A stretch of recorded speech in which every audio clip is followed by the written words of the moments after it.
মানুষ জনগণ করেছে। নির্বাচন একটি গণতান্ত্রিক প্রক্রিয়া। এই সরকার আমাদের ভারপ্রাপ্ত চেয়ারম্যান দেশনায়ক তারেক রহমানের নেতৃত্বে ছাত্র জনতার ঐক্যবদ্ধ আন্দোলনের ফসল। তাদের গণতন্ত্রের যে আকাঙ্ক্ষা জনগণের, সেই আকাঙ্ক্ষা এই সরকার পূরণ করবে, এটাই হচ্ছে স্বাভাবিক বিষয়। আমরা দলের পক্ষ থেকে এই দাবি সবসময় জানিয়ে যাচ্ছি, যত তাড়াতাড়ি সম্ভব একটি নির্বাচনের রোডম্যাপ ঘোষণা করছে। আমরা এই সরকারকে কিন্তু সহযোগিতা করে যাচ্ছি, যেহেতু এই সরকার আন্দোলনের জনতার আন্দোলনের ছাত্র জনতার আন্দোলনের মধ্য দিয়ে প্রতিষ্ঠিত হয়েছে। কাজে এই সরকার ব্যর্থ হলে শহীদের রক্ত কিন্তু বৃথা যাবে। কাজে শহীদের রক্তকে আমরা যে উদ্দেশ্যে শহীদরা রক্ত দিয়েছে গণতন্ত্র, সেই গণতন্ত্র একটি নির্বাচন ব্যবস্থার মধ্য দিয়ে কিন্তু প্রতিষ্ঠিত হয়। কাজে ভোটের অধিকার প্রতিষ্ঠার যে দাবি, সেটি আমি মনে করি চলতি সময়ে এই সরকার পদক্ষেপ নিবে, এটি আমাদের আশা ব্যক্ত করেছে। আর দলের সিদ্ধান্ত, দলের একটি নীতি নির্ধারণী কমিটি রয়েছে এবং সকলে মিলে দল সিদ্ধান্ত। কাজেই আমি দল পরবর্তী কি সিদ্ধান্ত নিবে সেটিতে আমার বলা পক্ষে সম্ভব না, বলা উচিত।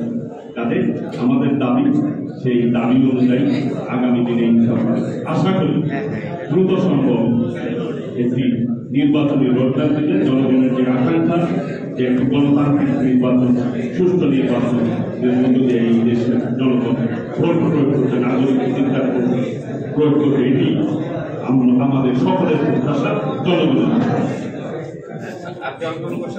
এই দেশকে অর্থনীতিশীল করার জন্য বিভিন্ন রকম উস্কানিমূলক বক্তব্য দিয়েছে এবং স্বৈরাচার পতিত ফ্যাসিবাদ যারা দেশের বিরুদ্ধে অবস্থান নিয়ে দেশের জনগণকে হত্যা করেছে, তারা এই দেশের বিরুদ্ধে ষড়যন্ত্র করবে, এটাই স্বাভাবিক।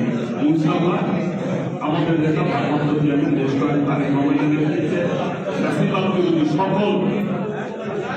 সকল রাজনৈতিক নেতৃবৃন্দ এবং এই দেশের জনগণকে ঐক্যবদ্ধভাবে যেভাবে আন্দোলন সংগ্রাম করেছে, ইনশাআল্লাহ এদের ষড়যন্ত্র ইনশাআল্লাহ আমরা ঐক্যবদ্ধভাবে যেহেতু আপনারা নির্বাচন চাচ্ছেন, এখন দলের সভাপতি তারেক রহমান সাহেব দেশে নাই, বেগম খালেদা দেশে নাই, এই মুহূর্তে রোডম্যাপ হলে তারা কি আসবেন? তার আগেই তারা এই বাংলাদেশে আসবে কত দিনের মধ্যে জনাব তারেক রহমান দেশে আসবে?